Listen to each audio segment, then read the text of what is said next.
Welcome back to the channel. For those who are subscribers, those who are new, my name is Garrett. I'm with Oregon Fly Tying, and tonight we're going to be fishing the Jetty. It's an evening fish tonight. I'm here, it's about 7:15 in the evening, in July. It's beautiful out. We're going to try to do an intro here, and we're going to try to do a video on kind of the gear that I take out and why I take it out. So we'll start off with some of the safety stuff that I have, because it is a dangerous place to fish, a little bit more dangerous than I think a river or a lake would be. So something you wouldn't think of, a watch, you gotta know what time it is, you gotta know when tides are coming. I have an alarm set on my phone. I also keep a pair of pliers. These are a pair of waterproof pliers. This is for handling fish, cutting line, getting hooks out of things. They just go in a belt kind of sheath.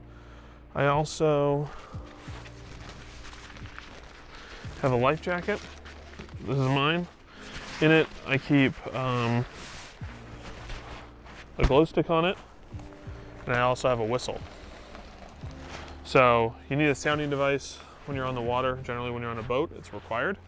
But out here, it's also good because the waves are loud, and there's not gonna be a lot of people here once the sun starts to set. It kind of becomes a ghost town, which is great. The other safety stuff,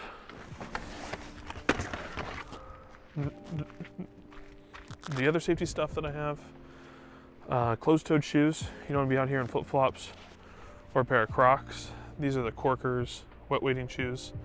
I wear a pair of booties with these and my wool socks, and these all have studs on the bottom. Just make sure I have a little bit extra grip. So that's that. So that almost covers all my safety stuff. The other stuff that I have is I wear pants and a shirt, sun shirt, sunscreen. I have eye protection on now. And when it gets dark, I'll take these off and put on my regular glasses. If you don't wear glasses, if you wear contacts, for example, or you're just lucky enough not to have to wear any corrective eyewear, bring safety glasses. The wind can be weird out here. Wind can shift and change even when it feels like there's not a lot of wind, or even when it feels like there is a lot of wind. So having eye protection for when that happens is really helpful. So that's the safety stuff I carry. Nothing too crazy. And next will be kind of the fishing gear that I carry. The fishing gear that I have is I use an Echo EPR. It's an upgrade from the rod I used the last few years, which was the Echo Boost Salt or the Echo Boost Blue. I forget which generation it's on right now. I use a Reddington Behemoth reel, nothing too fancy. I just rinse it and take really good care of it when I get back home tonight. When I get back home at midnight or 1 or whenever I get home, I take this out, rinse it off in the sink really, really good, and put it in the dish drainer. Make sure it's totally dry before I put it back together and do that. The line that I use is the Scientific Angler Triple Density Titan Sonar line. It's an I-3-5 line, so intermediate, 3 inches per second, 5 inches per second. The head sinks at that 5, the belly sinking at 3, and the running line being an intermediate line. It's honestly the best line out there for this. If you love Rio, find the Rio version of this. If you love Orvis, the depth charge is the exact same line.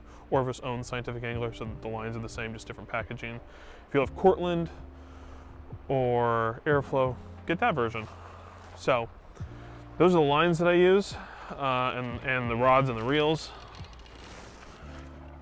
I use an 8-weight rod because it casts better in the wind, handles fighting these fish. I've done it in 6s and 7s.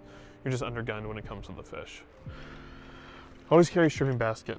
Unless you like going through fly lines once or twice a trip, stripping basket will save you a ton. The last line I had lasted me 5 or 6 years. So it lasts a long time, but the stripping basket will help. I use the A-Rex stripping basket. I got mine in the red and black. I just thought it was cool, but pick whichever one you want. Make one yourself.